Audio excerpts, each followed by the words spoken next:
Hello YouTube. This is my video about getting a diagnosis for Asperger syndrome in the UK. It's based on my experiences of it, and I can tell you what I found out.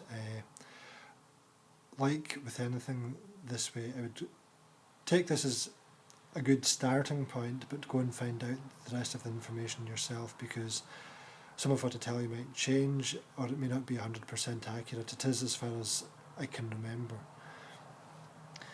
Now, in my case, I was told by somebody that they thought I might be in the autistic spectrum. So I went to the NHS and saw a nurse. I can't remember what the nurse's title was, but I saw a nurse who told me that I was too old to be diagnosed with Asperger's, or to get a diagnosis, and that it wouldn't be possible, it was only for children. I went back to see my GP shortly afterwards, and my GP listened to what I had to say and actually made a referral for me to go and get the diagnosis. Now, as far as that's all concerned, the thing that I learned from that is that with the best will in the world, the people in the medical profession may only have very limited knowledge of autism and Asperger syndrome. Therefore, the more you know, the greater your chances of getting a referral.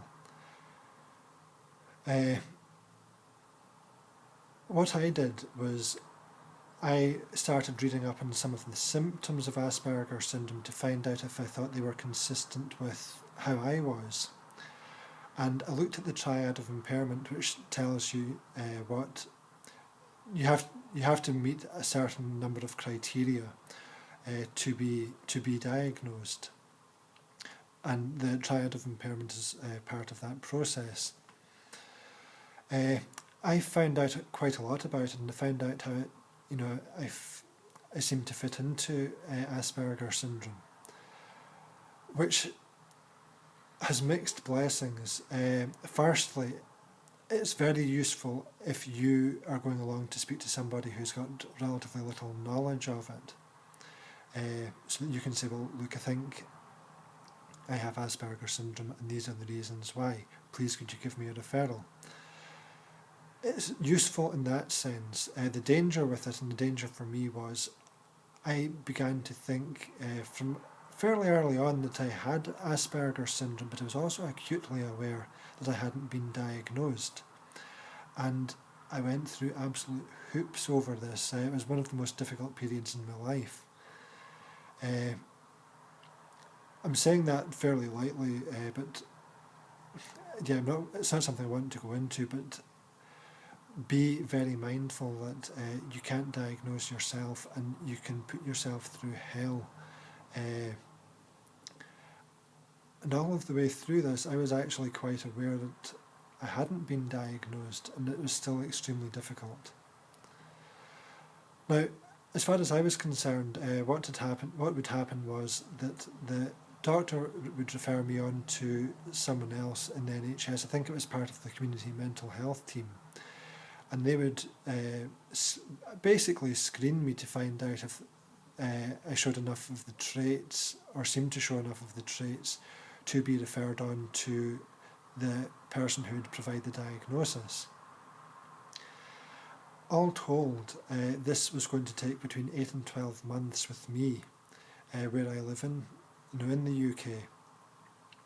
That's probably going to vary where you live, but just to give you an idea, it can take a very long time on the NHS. In my case, that wasn't an option, because I needed to get a diagnosis much more quickly because of what was going on in my life at the time. So I wanted to go for a private diagnosis. So what I did was I contacted the National Autistic Society, and they gave me a list of people in my area who could provide a diagnosis. Now,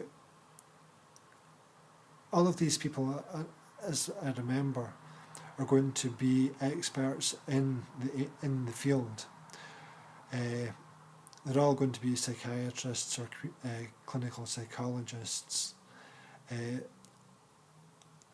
and I think if you get the name from the National Autistic Society, it's fairly bomb-proof. Probably being Aspergic, I went away and did a wee bit of a background check on the person that I had decided I wanted to go to, just to find out, whether she had a good reputation, and to find out things like, what would happen if somebody at some point decided to challenge my diagnosis, to find out whether it would stand up. So I went away and found out that this person was actually quite well held in quite high esteem.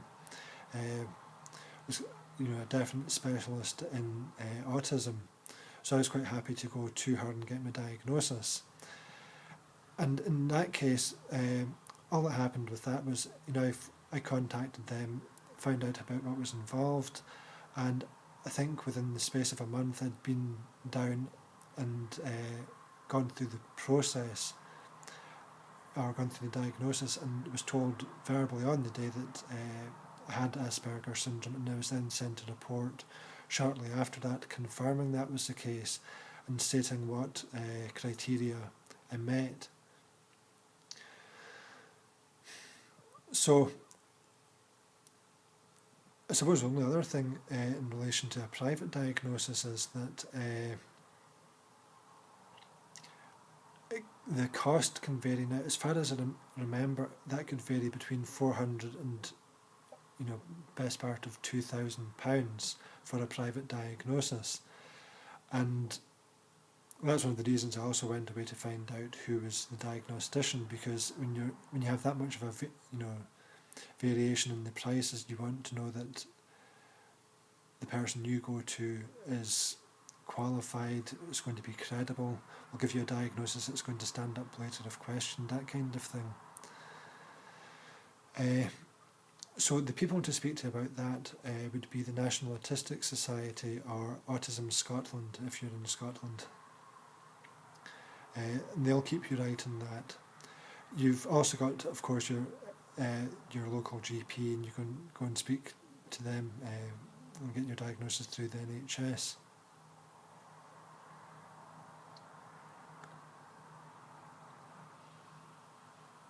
Okay, I'll stop here for the moment.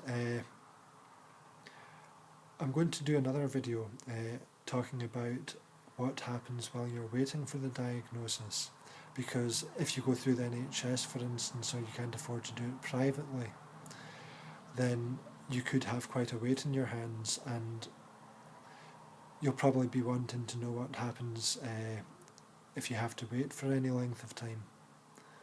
Okay, thank you. Bye.